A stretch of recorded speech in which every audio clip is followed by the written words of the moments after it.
Bonjour.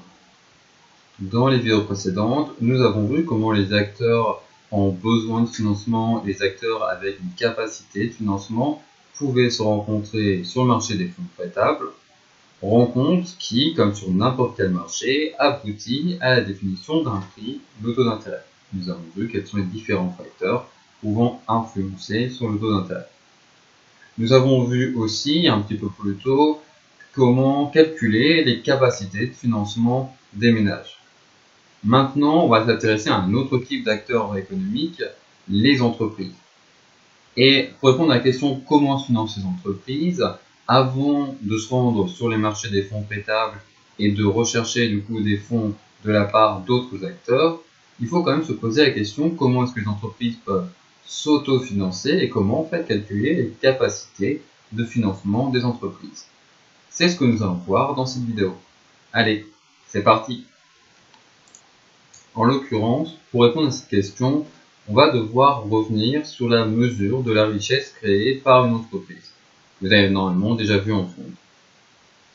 Pour mesurer la richesse créée par une entreprise, on commence par calculer le chiffre d'affaires, qui correspond en gros à la valeur de la production vendue par une entreprise. Je répète, le chiffre d'affaires désigne la valeur de la production vendue par une entreprise.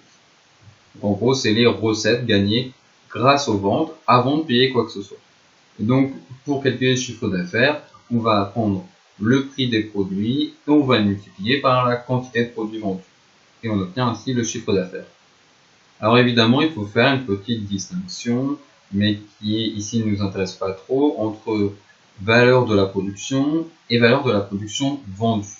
Car toute la production n'est pas vendue, une partie va être mise en stock, et donc pour en fait avoir la valeur de l'ensemble de la production, on va prendre le chiffre d'affaires et on va additionner à cela la valeur des produits mis en stock. Alors sachant que les produits mis en stock, ça peut être en réalité un chiffre négatif si finalement vous avez puisé dans vos stocks pour répondre à la demande. Mais généralement, ce sera quand même un chiffre positif. Donc la valeur de la production sera plus importante que le chiffre d'affaires, alors que dans cette situation où vous avez puisé dans vos stocks, en réalité la valeur de la production est inférieure au chiffre d'affaires. Le problème, c'est que pour réaliser cette production, il y a des choses qui viennent de votre entreprise, dont vous êtes vous-même responsable, mais il y a des produits qui viennent d'autres entreprises et que vous avez transformé dans le cadre de votre activité. C'est ce qu'on va appeler les consommations intermédiaires.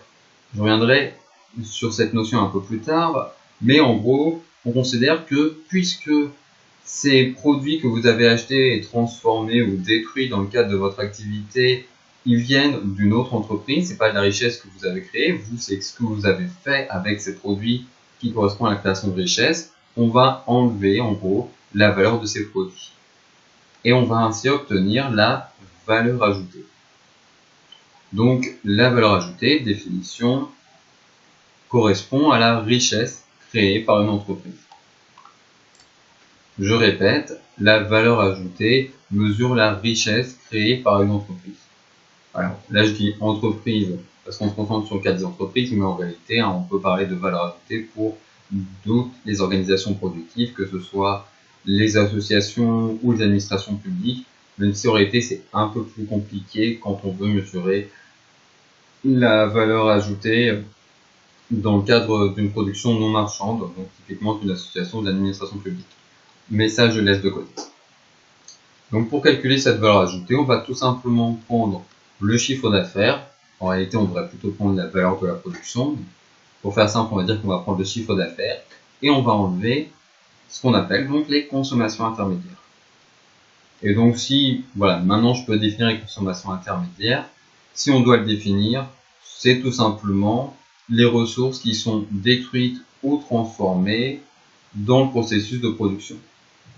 Je répète, les consommations intermédiaires sont les ressources qui sont détruites ou transformées dans le processus de production. Typiquement, si votre entreprise produit des sandwichs, mais qu'elle ne réalise pas le pain elle-même, pas les légumes elle-même, pas la viande ou la sauce elle-même, qu'elle achète tout ça et qu'ensuite elle se contente, vos salariés se contentent de couper le pain, de mettre du beurre, de la sauce, toute la garniture que vous voulez. Hein. Si vous voulez vous faire un sandwich banane mortadelle, faites-vous plaisir. Je suis pas sûr qu'il y ait beaucoup de demandes, mais vous pouvez essayer. Tout ça, le pain, la banane, la mortadelle, vous ne l'avez pas produit vous-même. Donc on ne peut pas considérer que ça correspond à de la richesse créée par votre entreprise.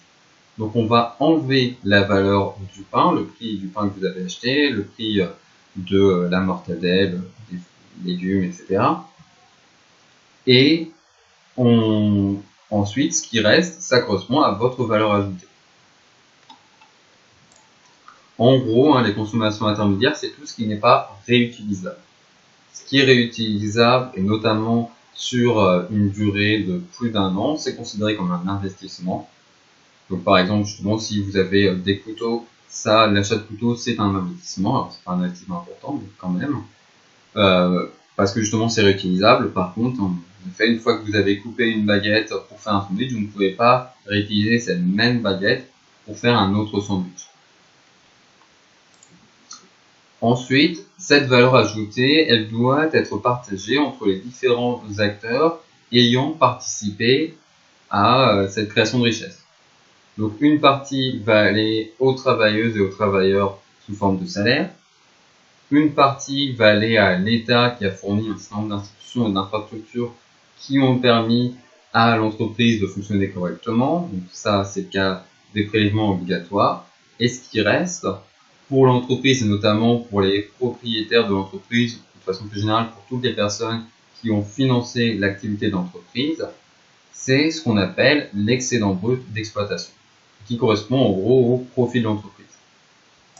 Voilà donc tout simplement la définition de l'excédent brut d'exploitation, la rémunération des acteurs ayant ont participé au financement de l'entreprise. Je répète, l'excédent brut d'exploitation, aussi noté EBE, désigne la rémunération des acteurs ayant participé au financement de l'entreprise. Pour le calculer, c'est très simple, on va prendre la valeur ajoutée, on va enlever les salaires, on va enlever les prélèvements obligatoires, et du coup, tout ce qui reste, c'est l'EBE. Une fois que la valeur ajoutée a été partagée entre les travailleuses et les travailleurs, l'État, ce qui reste pour l'entreprise, pour tous les acteurs qui ont participé à son financement, c'est l'EBE, c'est l'excédent brut d'exploitation. Si on veut résumer tout ça, on commence par mesurer la valeur de la production, notamment avec le chiffre d'affaires. Et si on veut être un peu plus précis, en ajoutant les produits mis en stock ou éventuellement en retirant les produits retirés de stock. Cette production, elle est ensuite partagée entre ce qui a été créé par l'entreprise elle-même, qui correspond à la valeur ajoutée, et la richesse qui a été créée par d'autres entreprises, qui correspond aux consommations intermédiaires. Ensuite, la valeur ajoutée est partagée entre les différents acteurs ayant participé à cette création de richesse, donc les différents gros facteurs de production, le travail à travers les salaires, le capital technique avec le BE, et l'État et les impôts. Mais calculer le BE en faisant donc valeur ajoutée moins salaire moins impôt, c'est pas suffisant pour calculer les capacités de financement ou éventuellement les besoins de financement d'une entreprise. Et en gros, pour calculer son épargne. Car, comme je l'ai dit, le BE, c'est la rémunération des personnes qui ont participé au financement de l'entreprise. Donc, en fait, il y a plusieurs personnes qui ont participé de différentes façons au financement de son activité. Vous avez d'un côté les propriétaires, qui vont donc recevoir des bénéfices. Vous avez différents créditeurs, notamment des banques, qui vont recevoir des mensualités pour rembourser leurs prêts et avec des intérêts. Et une fois qu'on a enlevé du coup les bénéfices versés aux propriétaires et les mensualités versées aux créditeurs, on obtient l'argent qui est mis en réserve et qui correspond en fait à l'épargne de l'entreprise. Et ensuite, on fait comme pour un ménage, on regarde du coup l'ensemble de cette épargne, on regarde quels sont les besoins en termes d'investissement, on fait la différence. Si c'est positif, ça veut dire que l'entreprise est en capacité de financement, et si c'est négatif, c'est généralement le cas, l'entreprise va être en besoin de financement et va donc rechercher des fonds auprès d'autres acteurs. On va ainsi distinguer le financement interne du financement externe. Le financement interne désigne la situation où une entreprise utilise ses propres ressources pour financer ses investissements. Je répète, le financement interne est la situation où une entreprise utilise ses propres ressources pour financer ses investissements. Logiquement, le financement externe, c'est plutôt le contraire. On ne va pas se contenter de dire la situation où l'entreprise ne fait pas appel à ses propres ressources, mais globalement, ça revient au même. Le financement externe est la situation où une entreprise fait appel à des acteurs extérieurs pour financer ses investissements. Je répète, le financement externe est la situation où une entreprise fait appel à des acteurs extérieurs pour financer ses investissements. Alors, comment se passe ce financement externe? Quelles sont les différentes façons pour une entreprise de trouver des ressources auprès d'autres acteurs? Cette question, on ne va pas y répondre tout de suite, on la laisse pour la vidéo suivante, et en attendant, je vous souhaite une bonne journée.